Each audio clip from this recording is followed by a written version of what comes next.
bonjour les amis. Mon message aujourd'hui, je l'adresse plus particulièrement aux Kassaïens qui habitent la province du Katanga.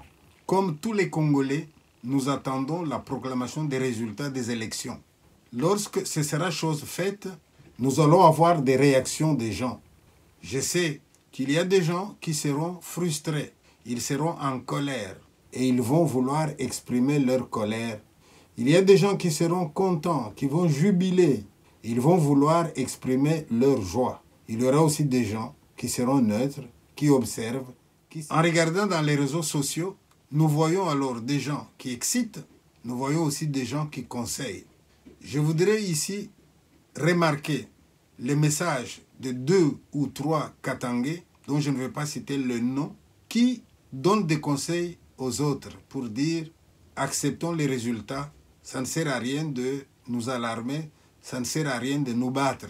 Je pense que ces gens-là méritent d'être félicités. Parce que, comme je l'ai déjà dit, il y en a parmi vous qui ont de la joie à créer de la souffrance autour d'eux. Il y en a qui veulent la concorde. Ceux qui veulent la paix, la concorde, ils conseillent aux autres d'accepter les résultats, de ne pas mettre le Katanga dans une situation de trouble. Puisque je félicite ces gens-là, je dois maintenant m'adresser aux Kassaïens qui habitent la province du Katanga. Si vous êtes content des résultats et que vous voulez exprimer votre joie, il y a une manière de vous exprimer dans le respect de votre voisin qui, lui, n'est pas tout à fait content, par exemple. Alors moi, ce que je vous conseille, s'il vous plaît, c'est que si vous pouvez rester chez vous, restez chez vous. Si vous voulez vous boire votre bière dans votre maison, buvez votre bière dans votre maison. Si vous voulez chanter dans votre maison, chantez dans votre maison. Mais de grâce, soyez humbles. N'allez pas crier, ne vous montrez pas trop triomphaliste, ça ne sert à rien. Vous savez pourquoi? Parce que la proclamation des résultats des élections, ce n'est pas la fin, ce n'est qu'un début.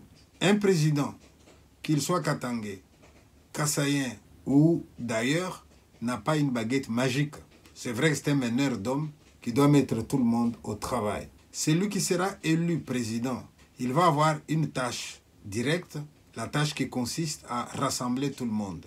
Et vous n'allez pas aider un président à rassembler tout le monde si vous êtes dans le triomphalisme. Vous n'allez pas aider un président à mettre tout le monde d'accord si vous êtes dans l'injure. On vous prête une réputation. Moi, je pense qu'il faut démentir cette réputation-là. Soyons respectueux envers nos voisins. Félicitons celui qui a gagné, même s'il n'est pas de notre bord. Et posons-nous la question, comment nous allons construire ce pays-là? C'est ça le plus important. J'entends souvent les gens dire, la ville est sale. Mais peut-être que votre maison est sale aussi.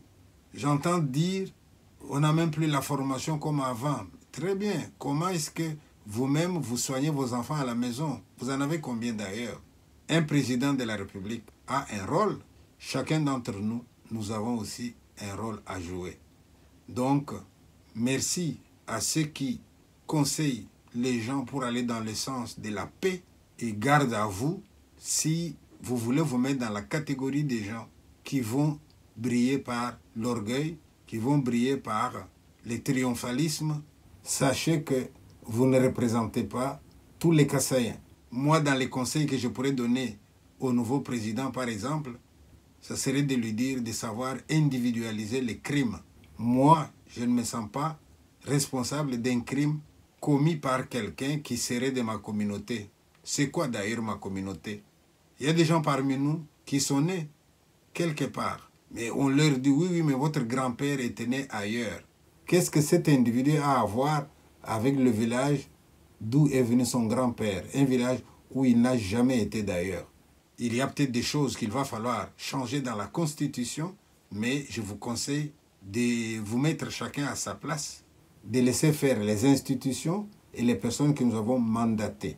Si vous avez des élus aux autres niveaux, ces gens se retrouvent au Parlement, c'est à eux qu'on va donner nos doléances et eux verront s'il faut changer des lois, s'il y a des choses qui doivent être améliorées, etc. Mais j'ose espérer que la proclamation des résultats que je vais comparer à l'atterrissage d'un avion qui était dans la zone de turbulence.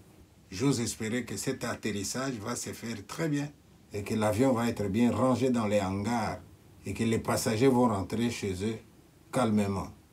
C'était un message de paix, c'était un message d'espoir. Je vous remercie.